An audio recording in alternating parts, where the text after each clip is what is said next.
Espace TV, le 22h.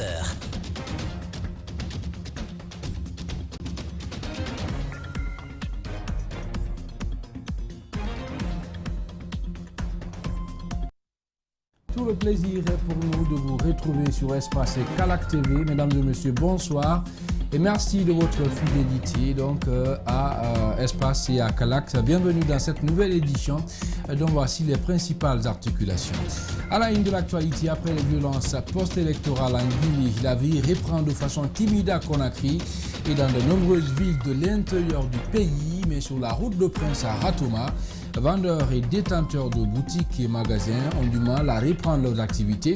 Ils préfèrent observer la tendance de la semaine avant de sortir par crainte que la situation ne dégénère subitement. Et puis, en Côte d'Ivoire, 16 morts, 65 blessés, une vingtaine de maisons détruites. C'est le bilan des récentes violences survenues à Dabou. Les différents camps politiques s'accusent mutuellement.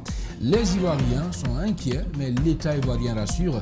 À suivre les précisions de nos envoyés spéciaux à Abidjan dans cette édition d'information.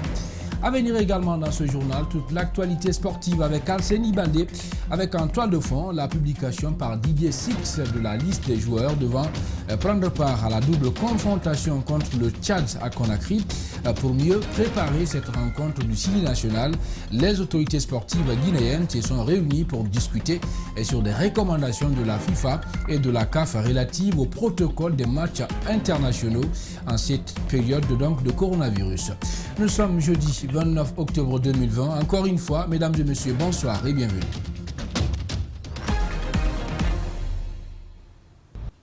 Merci de votre fidélité.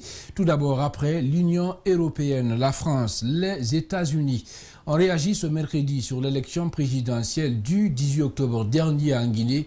Tout comme Bruxelles et Paris, Washington aussi soulève des incohérences entre les résultats annoncés et les résultats des procès verbaux des bureaux de vote. Les États-Unis prennent note de l'annonce par la Commission électorale nationale indépendante de Guinée des résultats provisoires de l'élection présidentielle du 18 octobre dernier. Nous sommes préoccupés par les questions soulevées par les observateurs électoraux et la société civile sur la transparence des résultats annoncés. Nous exhortons toutes les parties à résoudre pacifiquement les différends électoraux à travers, bien entendu, des institutions établies et non partisanes et dont dialogue ouvert à tous, pouvait-on donc lire dans la déclaration publiée ce mercredi par l'ambassade des États-Unis en Guinée. Dans le reste de l'actualité nationale, 3 candidats malheureux à l'élection présidentielle du 10 octobre dernier ont rendu visite ce mercredi au président de l'UFDG à son domicile après la levée du dispositif sécuritaire autour de sa maison. Ce sont Makale Traoré du Pacte, Ibrahima Abessila de la NGR, Abdoul Kabele Kamara du RGD. Au sortir des échanges avec Selou Dalen Diallo, Makale Traoré s'est exprimé sur les motifs de leur visite. Suivez ces propos, propos justement recueillis par André Mossi Milimono.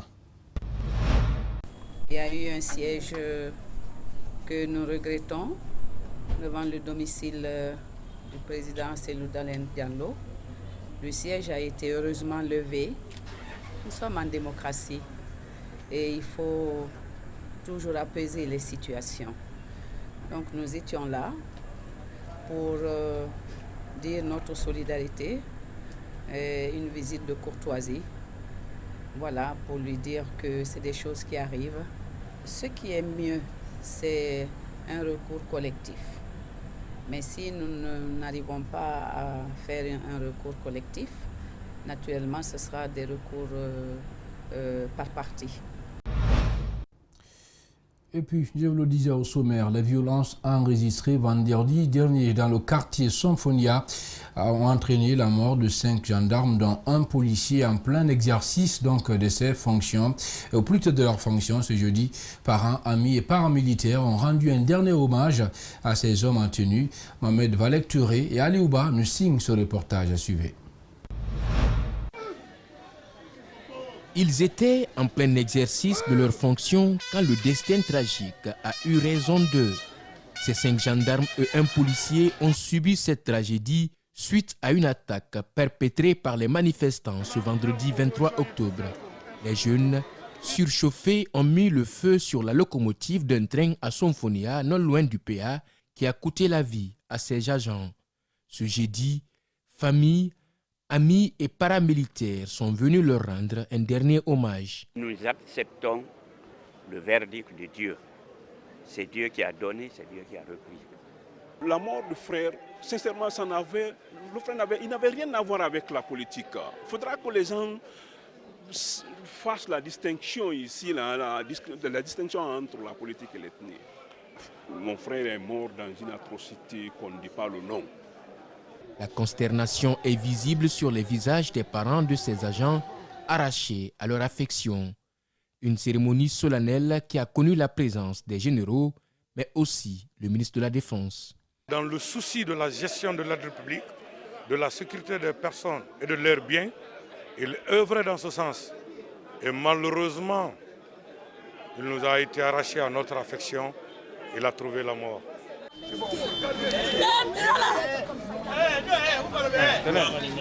Les noms de ces 6 agents tués dans la manifestation du vendredi viennent d'être ajoutés au monument commémoratif à titre de rappel durable de leurs apports et de leurs sacrifices. Des combattants de la cause nationale, tous, les uns et les autres, morts au champ d'honneur. Qu'est-ce qu'ils ont fait pour mériter ce sort? La question n'a pas sa place ici. Les défunts ont été inhumés ce jeudi. Une tristesse infinie pour les agents de sécurité, mais aussi pour les familles des victimes.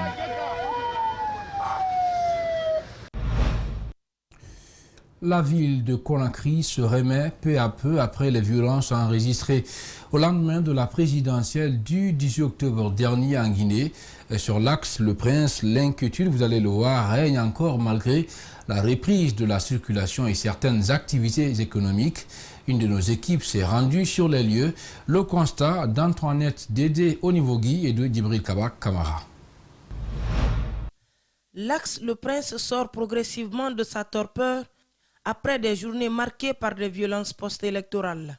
Comme vous le voyez sur ces images, nous sommes au rond-point de Koza. Ici, la circulation reprend peu à peu. Sur les lieux, l'on peut constater la présence de quelques étalagistes, des forces de défense et de sécurité et la réouverture de quelques magasins d'approvisionnement en denrées alimentaires. L'inquiétude règne jusque-là, mais cela n'empêche pas certaines personnes de trouver leur quotidien.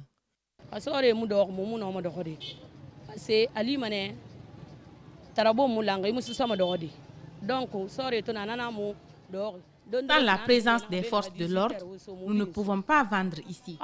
Mais si nous ne sortons pas, comment nous aurons la nourriture de nos enfants?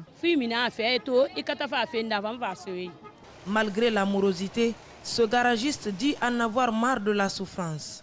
Ce qui l'a motivé d'ouvrir sa boutique de vente de pièces détachées ce matin. J'ai ouvert mon magasin ce matin car mes moyens ne me permettent plus de nourrir ma petite famille. Il faut que je sorte me débrouiller un peu. Malgré la morosité, je répare au moins 5 à 8 motos par jour. La rareté de la clientèle inquiète plusieurs vendeuses. C'est pourquoi elles souhaitent la reprise normale des activités. Depuis 10 000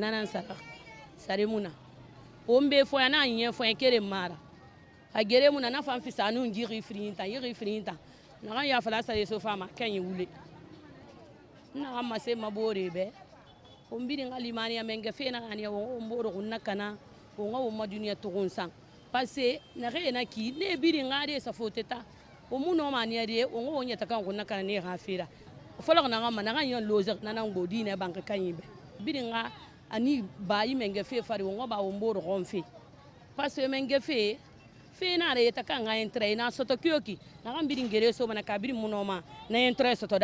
Pour l'heure, les bouchons habituels ne sont pas visibles. Les stations-service sont ouvertes et la plupart des activités ne fonctionnent pas normalement. Aucune manifestation n'est signalée dans la zone, mais la méfiance est de mise. De Anko 5 en passant par Koza et Bambeto, un important dispositif sécuritaire se fait remarquer. On reste dans le même sillage pour dire que près de 2 semaines après le scrutin présidentiel du 18 octobre dernier, les activités peinent à reprendre dans la préfecture de Mamou. Les citoyens interrogés expliquent cette réalité par la situation d'incertitude qui règne dans la ville Carrefour. C'est un grand format signé par notre correspondant, donc basé à Mamou, Alpha Mamoudou Bari. Même si les violences ont cessé depuis la semaine dernière, la vie tarde à reprendre son cours normal dans la préfecture de Mamou. Tous les secteurs d'activité restent paralysés, conséquence des violences survenues au lendemain du scrutin du 18 octobre. L'essentiel du commerce reste fermé. Seuls quelques rares commerçants prennent le risque d'ouvrir leurs boutiques. Bon, au lieu de rester à la maison, j'ai jugé nécessaire de venir auprès de ma boutique pour voir au moins, même si c'est les gens qui passent. Parce que n'oubliez pas aussi que nous avons des marchandises ici, bientôt la date de péremption. Donc si nous ne vendons pas les produits là, nous allons être les perdants. L'autre constat, c'est dans le secteur du transport. Le bureau du syndicat des transporteurs hermétiquement fermé. Les transporteurs décident d'immobiliser leurs véhicules le temps que la situation se stabilise. Depuis le 18 de ce mois-là, nous on ne voyage pas parce qu'on a peur, de se voyager parce que rien n'est clair. Tous les magasins sont fermés, il n'y a pas d'activité, il n'y a pas de travail, même les banques sont fermées, il n'y a pas de réseau, donc il n'y a pas de connexion. Donc, on ne sait pas, on ne sait pas comment faire maintenant. Sur les différentes rues de la commune urbaine, les séquelles des dernières violences sont encore visibles. Tout au long des routes ou dans certains garages, les véhicules incendiés ou aux vitres brisées se comptent par dizaines. Les propriétaires pointent du doigt les forces de défense et de sécurité. Le samedi matin, on était regroupés à côté au garage ici, il y a d'autres qui travaillaient. Bon, les forces de l'ordre sont venues garer leur pick-up, ils sont venus caillasser beaucoup de véhicules, casser leurs vitres. Et ils ont brûlé trois véhicules dans notre garage ici. Et ce n'est pas les manifestants même, c'est les forces de l'ordre. Il y a 3 boutiques aussi à côté de nous ici qui sont gâtées. C'est les forces de l'ordre même qui ont venu gâter ça. On est très fâchés contre eux, ce n'est pas leur rôle. Il fallait venir temporiser les gens. À Mamou, ces violences post-électorales ont fait au moins 2 morts dans la préfecture, 5 dans la région, avec de nombreuses interpellations. Voilà, merci donc Alpha Mamoudou Bari pour ce grand reportage. Et puis les jeunes arrêtés au lendemain de l'autoproclamation du président de l'UFDG comme vainqueur de la présidentielle en Guinée dans les collectivités de Kamsar et Sangaridi ont été présentés donc hier à la presse locale de Boké. Et ces présumés auteurs sont accusés, il faut le préciser, de détention d'armes blanches et du chanvre indien lors de la manifestation post-électorale dans la cité industrielle de Kamsar et donc minière de Sangaridi. Reportage Fodé Oumar Kamara et Salifou Lifo Sissé. Yamoussa Diallo, Younoussa Diallo, idem Terno Abdoulaye Bari, Alia Kamara. Là, toutes ces personnes interpellées et déposées à notre niveau, ils ont été tous entendus sur PV. Sur leur réponse, personne n'a reconnu les faits. Mais tandis qu'ils ont été tous interpellés sur les lieux de manifestation. Ces jeunes arrêtés lors des manifestations post-électorales dans les collectivités de Kamsar, Sangaridi et Kolaboui sont au nombre de 24. Ils sont accusés de détention d'armes blanches, destruction d'édifices publics et privés. Parmi eux, un pêcheur a été aussi arrêté avec une quantité de chanvre indien. Devant la presse, ce dernier a reconnu les faits qui lui ont été reprochés. Une semaine après leur arrestation, ces accusés ont été auditionnés par les agents de la police judiciaire de la brigade de recherche et du commissariat central de Boké. Ce mercredi, à la demande des autorités locales de Boké, ces accusés et leurs objets, notamment des paires de ciseaux, des couteaux et de lance-pierres, ont été présentés à la presse locale avant de les déférer à la maison centrale de Boké en attendant leur jugement. Dans le reste de l'actualité nationale, ça y est, malgré la pandémie de coronavirus, l'économie guinéenne est résiliente. En tout cas, c'est ce qui résulte des conclusions de la mission virtuelle du Fonds monétaire international. Une mission qui a démarré, il faut le préciser, le 23 octobre 2020 avec les autorités guinéennes sur les 5e et 6e revues associées au programme de politique économique et financière de la Guinée. Et toutefois, d'autres défis s'imposent au gouvernement guinéen. Pour le savoir, je vous propose donc ce commentaire de Djibril Ba. La nouvelle vient de tomber. L'économie nationale se porte bien en dépit de la maladie à coronavirus. Cela part d'un constat d'un travail des autorités guinéennes et les services du FMI qui ont abouti à un accord sur les 5e et 6e revues du programme de politique économique et financière soutenu par un accord FEC, facilité élargie des crédits. Ce programme, selon les économistes, s'étend sur une période de 3 ans comportant des revues trimestrielles. Ce programme, disent-ils, vise à favoriser une croissance inclusive, plus forte et généralisée et à réduire la pauvreté tout en préservant la stabilité macroéconomique. Donc, la performance au titre du programme appuyé par la FEC, indique le FMI, par rapport aux objectifs de fin décembre 2019 a été satisfaisante. Par contre, certains objectifs de fin juin 2020 n'ont pas été atteints en raison de l'impact de la maladie et des mesures de riposte qui en ont résulté. L'économie guinéenne est résiliente malgré la pandémie, c'est parce qu'elle est, en grande partie, expliquent les économistes, tirée par le secteur minier. Sur cette lancée, elle peut contribuer à une croissance de 5% d'ici la fin de l'année, à condition bien sûr que les grabuges occasionnés par la crise politique ne perdurent pas.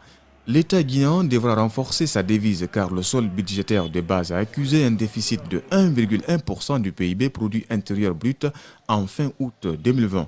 À entendre les économistes, le pays dépense plus que ce qu'il gagne à l'intérieur. L'autre défi, ont-ils indiqué, la Banque centrale ne doit pas avancer l'État plus de 10% des recettes fiscales, un principe de la CEDEAO. La maîtrise de l'inflation est indispensable. Le confinement et l'écoulement difficile des denrées de première nécessité ces derniers temps expliquent la revue en hausse des prix. Certains diraient que la situation politique est l'une des causes. L'économie guinéenne est résiliente malgré la pandémie selon le FMI. Cela à coup sûr rend satisfait le gouvernement guinéen. Toutefois, les mesures de riposte du Covid-19 doivent être renforcées, à en croire l'Agence nationale de sécurité sanitaire. Sur un effectif de 698 personnes, 68 sont testées positives, 11 887 cas ont été confirmés et 10 535 cas sont déclarés guéris. Depuis l'apparition de la pandémie à coronavirus au mois de mars, la région administrative de Kankan a enregistré plus de 350 cas positifs au Covid-19, dont 9 décès. Aujourd'hui, le respect des mesures barrières édictées par des spécialistes est foulé au sol par la population sous les regards impuissants des autorités sanitaires. Il faut le dire qu'à Kankan, les citoyens ne croient plus à l'existence de ce virus dans notre pays. Alpha Omar Koïta pour plus de précision. Aujourd'hui, il y a un relâchement total des mesures barrières au niveau de la population dans la commune urbaine de Kankan.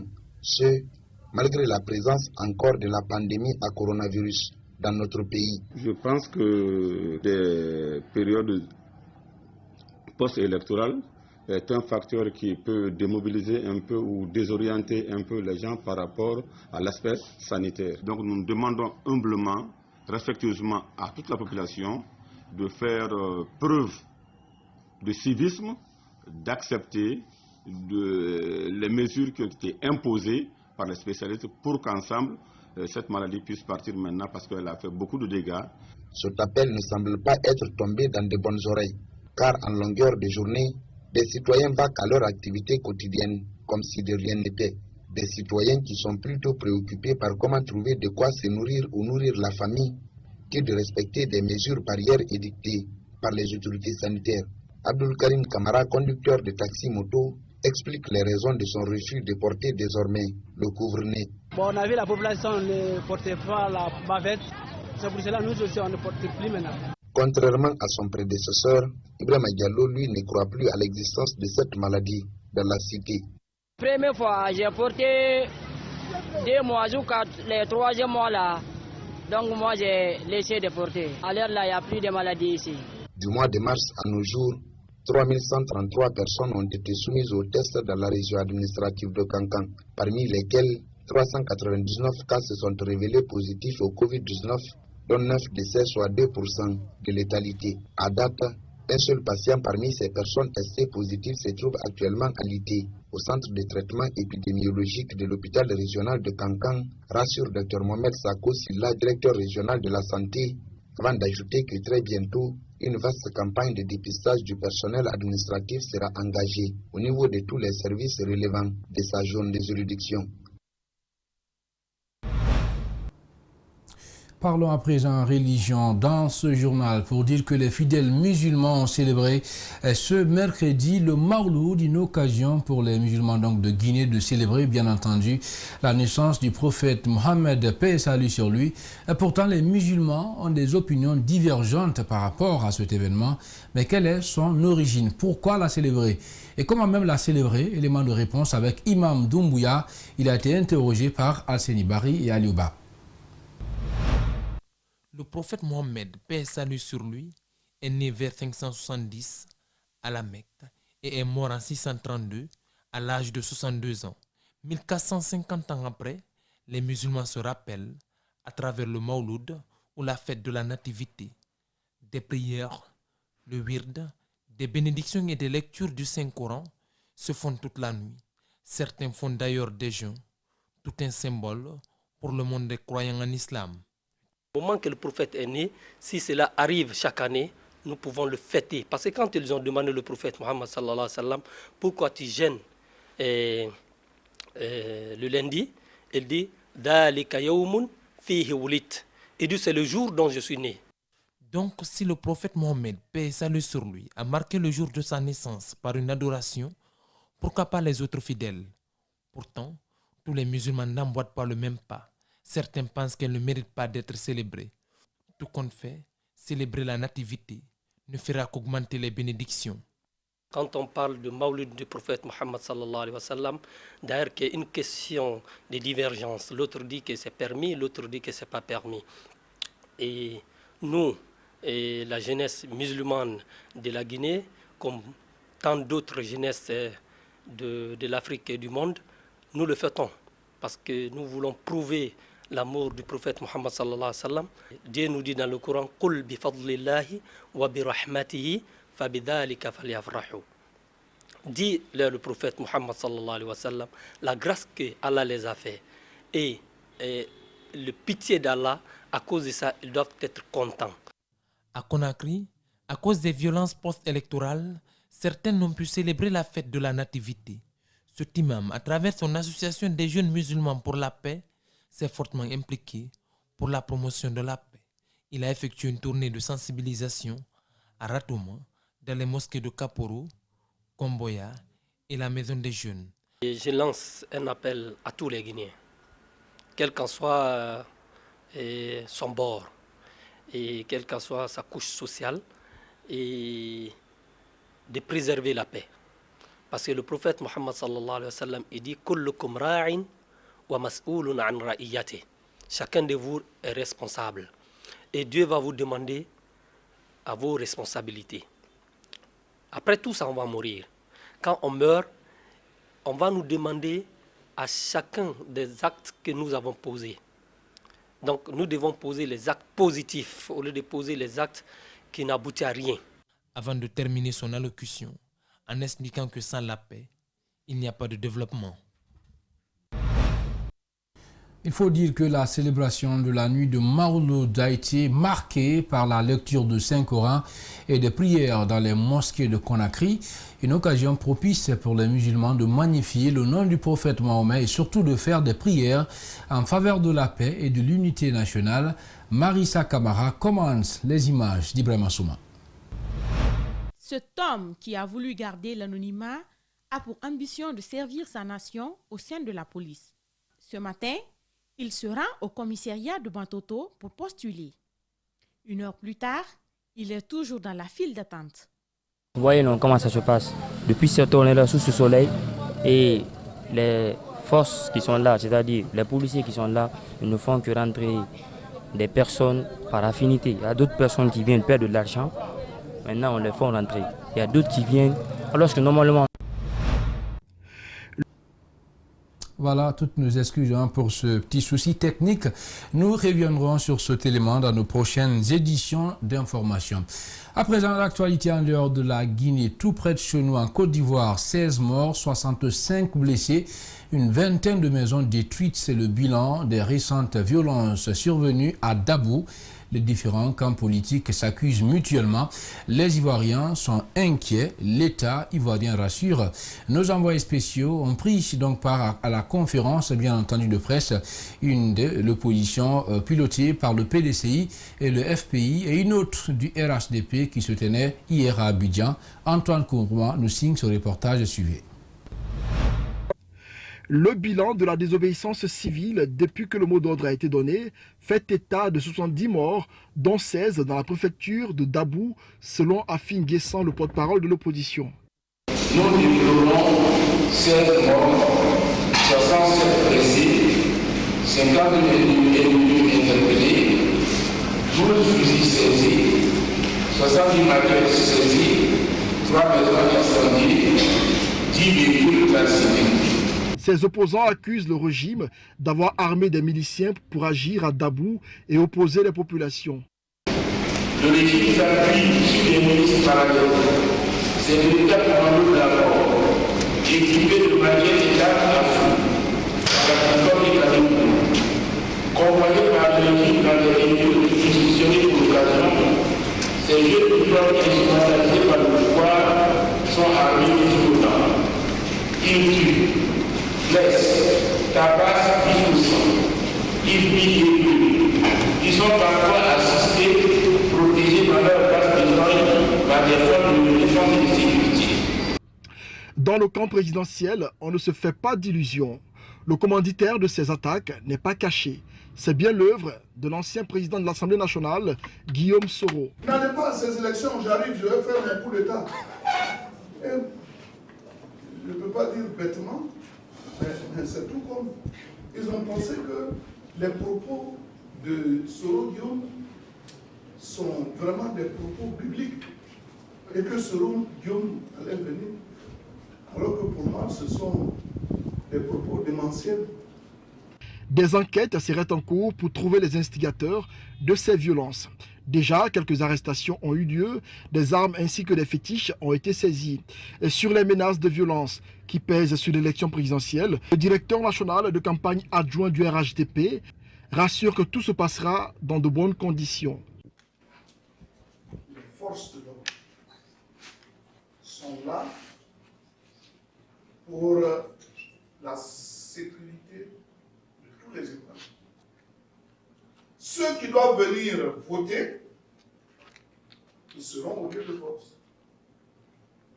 Et nous avons dit que ceux-là doivent rester à leur bureau de vote jusqu'à ce qu'on ait fini de faire le dépouillement. 35 000 agents des forces de défense et de sécurité seront déployés dans tout le pays pour sécuriser les lieux de vote. Pendant ce temps, Guillaume Soro, depuis la France, continue de menacer. À présent, retour en Guinée pour vous proposer le journal des sports avec Alceni Baldé. En début de semaine, Didier Six a dévoilé la liste des joueurs devant prendre part à la double confrontation contre le Tchad à Conakry. Pour mieux donc préparer cette rencontre du Sili national de Guinée, les autorités sportives guinéennes se sont réunies pour discuter sur des recommandations de la FIFA et de la CAF relatives au protocole des matchs internationaux en cette période de coronavirus.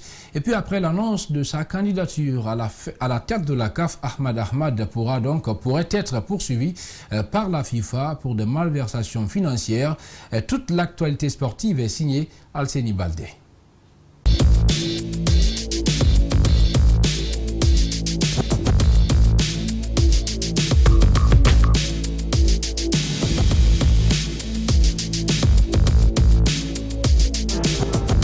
Le Le sélectionneur du Sili national a rendu public la liste des 23 joueurs sélectionnés pour le match de la Guinée qui affronte le Tchad en aller et retour au mois de novembre dans le cadre des éliminatoires de la CAN 2021. Didier Six a effectué quelques changements par rapport à sa précédente liste. Sékou Kondé, Ibrahima Ba, Julien Janvier, Ibrahima Konté sont tous blessés et donc pas sélectionnés. En revanche, Mamadou Kane du Neftchi Bakou en Azerbaïdjan, Moussa Diawara d'Al-Arabi d'Égypte intègrent le groupe. Pour le reste, Abou Mangé Kamara, joueur du Oroya de Conakry, et Moussa Kamara sont toujours présents, ainsi que Demba Kamara qui a trouvé un point de chute au Maroc à Oujda.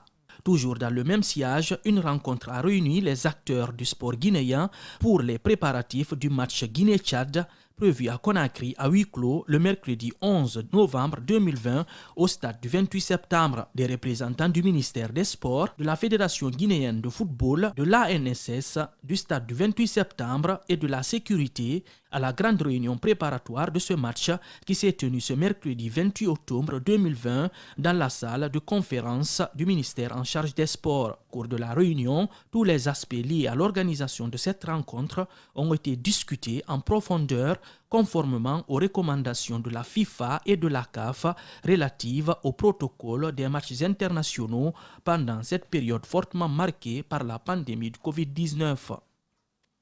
Plusieurs matchs de la 3e journée du championnat national de Ligue 1 Salam sont programmés en fin de semaine. Le 30 octobre donc, 2 matchs se disputeront. Louba de Télémélé recevra la SAC de Sigiri. L'Asfag en découdra avec le satellite. Santoba défiera le Felostar de l'Abbé. Les autres matchs se joueront le 31 octobre. Éléphant de Koléa sera face au Sort Académie de Taouya. Flamme Olympique jouera contre l'AS Kaloum. Et puis, 2 rencontres seront à l'affiche le 1er novembre. Le Afia sera l'hôte du club industriel de Kamsar. Le Oroya Athletic Club de Conakry tentera de surprendre le Wakria AC. Quelques heures seulement après l'annonce d'Ahmad Ahmad de briguer un nouveau mandat à la tête de la CAF, la BBC révèle que le Malgache court une suspension du comité d'éthique de la FIFA. D'après le média britannique, le président de la Confédération africaine de football a été jugé coupable d'avoir enfreint divers codes d'éthique. Ahmad Ahmad était sous le coup d'enquête de la commission de la FIFA depuis plusieurs mois. On évoque également l'accord controversé entre la Confédération africaine de football et la société Tactical Steel, un partenariat qui avait déjà valu à Ahmad une interpellation en juin 2019 en France. À l'époque, le patron de la CAF a nié les accusations de malversation dans le cadre de l'accord comme étant totalement fausses, malveillantes et diffamatoires. En cas de suspension du numéro 1 du football africain, cela pourrait bien compromettre les chances d'une nouvelle candidature d'Ahmad à la tête de l'instance fêtière du football africain.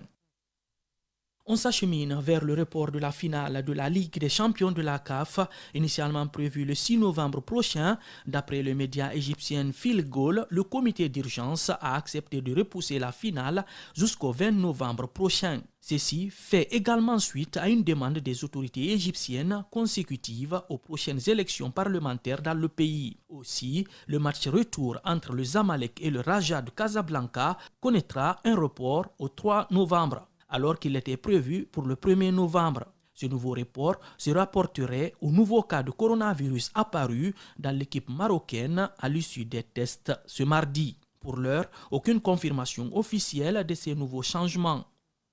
En Europe, désormais, buteur contre le Borussia Mönchengladbach, 2 buts partout mardi. Karim Benzema est entré dans un cercle très fermé.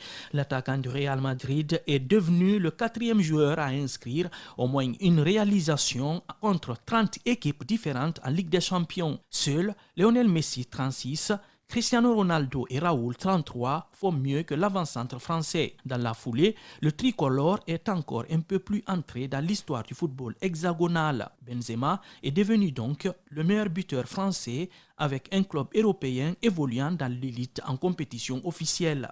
Avec 317 réalisations en 669 matchs, le Lyonnais dépasse Roger Courtois et ses 316 buts. Thierry Henry, quant à lui, affiche un bilan de 310 buts en 659 matchs, tandis que Jean-Pierre Papin est resté coincé à 303 pions en 531 rencontres. NBA à présent, c'est une époque qui se termine du côté d'Utah. La franchise va changer de propriétaire et être vendue à Ryan Smith, le fondateur de l'entreprise Caltrix. L'homme de 40 ans, fan des Utah Jazz, va succéder à la famille Millers, propriétaire depuis 1986, à la tête de la franchise de Salt Lake City. Ainsi, après 35 ans de loyaux services, les Millers ont trouvé un accord de vente à 1,66 milliard de dollars. Cette famille a amené leur franchise à 2 finales NBA en 1997 et 1998, les deux perdus face aux Chicago Bulls de Michael Jordan. Depuis, les Jazz n'ont connu qu'une seule participation en finale de conférence, c'était en 2007. On termine par du tennis en s'imposant face à Borna Koric 7-6, 6-3. Mercredi au 10e tour du tournoi de Vienne, Novak Djokovic est quasi certain de terminer l'année sur le trône pour la 6e fois du rang. Le Serbe a quasiment verrouillé son statut de numéro 1 mondial jusqu'à la fin de la saison. Seul Pete Sampras a réussi cet exploit. Avant lui, Roger Federer et Rafael Nadal se sont arrêtés à 5 distinctions chacun. Voilà, mesdames et messieurs, c'est ce journal des sports qui met fin à cette édition d'information.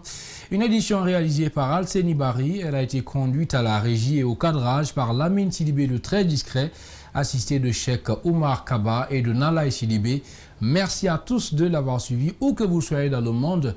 Nous vous souhaitons une excellente suite des programmes sur Espace et Calac TV. Bonsoir.